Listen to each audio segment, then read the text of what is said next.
Due to the pandemic, for the 2020 season, Six Flags is requiring reservations for all guests visiting the park regardless of your admission plan, season pass, membership, or single-day ticket. Six Flags promised more details after announcing their intention to have reservations, and they recently updated their website with quite a bit of information related to the reservations.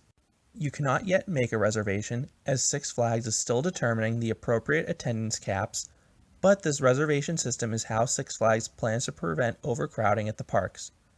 But Six Flags says the system will go live shortly before the parks reopen. The reservation system will go as follows for anyone with a membership, pass, or ticket. First, you must sign into the reservation system online and identify yourself with your admission option. Second, you select the date and time you want to enter. You then watch a brief video showing the sanitation and social distancing procedures the park is implementing. You must then acknowledge your understanding of these new policies. Next, you can order any prepaid parking, masks, or other products you desire. All these transactions must be purchased before getting to the park. Six Flags will then contact guests a day before visiting to remind you of your reservation.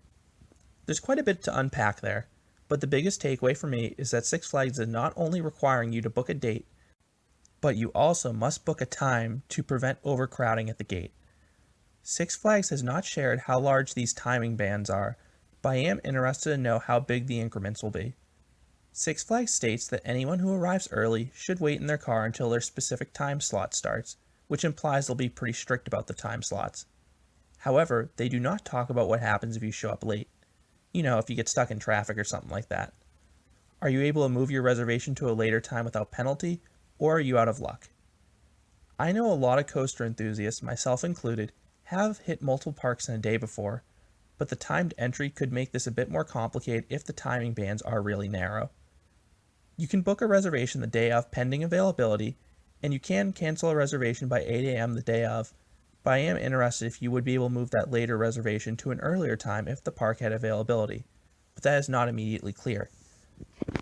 The other question I had is with regards to leaving and re-entering the park. I'm wondering how the reservations work if you want to run to the car or get food outside the park. Would you need a second reservation to get back in? Would you be exempt if you had a hand stamp? Or is that just not going to be allowed?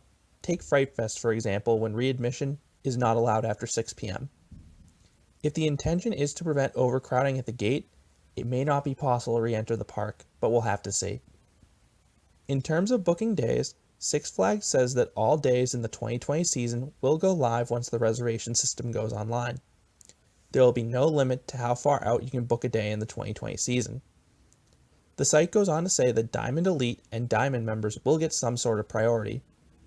This includes a priority waitlist and access to days that may not have availability at other tiers. In terms of the number of bookings per person, Six Flags says season pass holders and members can have as many simultaneous reservations as they want pending availability. They go on to say their online system can only accommodate one reservation per person per pass at a time, so it sounds like these additional reservations will need to be booked through guest relations, which is fine by me. This was one of the items that I was most interested in, especially with regards to roller coaster road trips.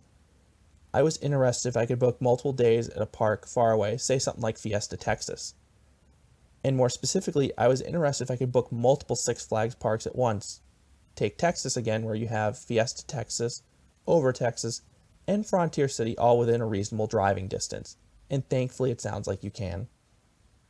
You are still only able to book one preferred parking reservation at a time though, and like the preferred parking reservation, there appears to be some sort of penalty if you fail to show up after booking a reservation. You will supposedly get lower system priority and or blockout periods. But as I mentioned earlier, you can cancel any reservation by 8 a.m. the day of without penalty, and reservations are not transferable. So I still have a few of those unanswered questions about how the reservation system will work, but Six Flags sharing this information is a very encouraging step that the parks are possibly planning to reopen sometime in the near future. Are you excited to get back to Six Flags? I know I am. What are your thoughts on the timed entry and reservation system? I would love to hear your thoughts down below. Subscribe for more roller coaster news here at Canopy Coaster, and thank you for listening.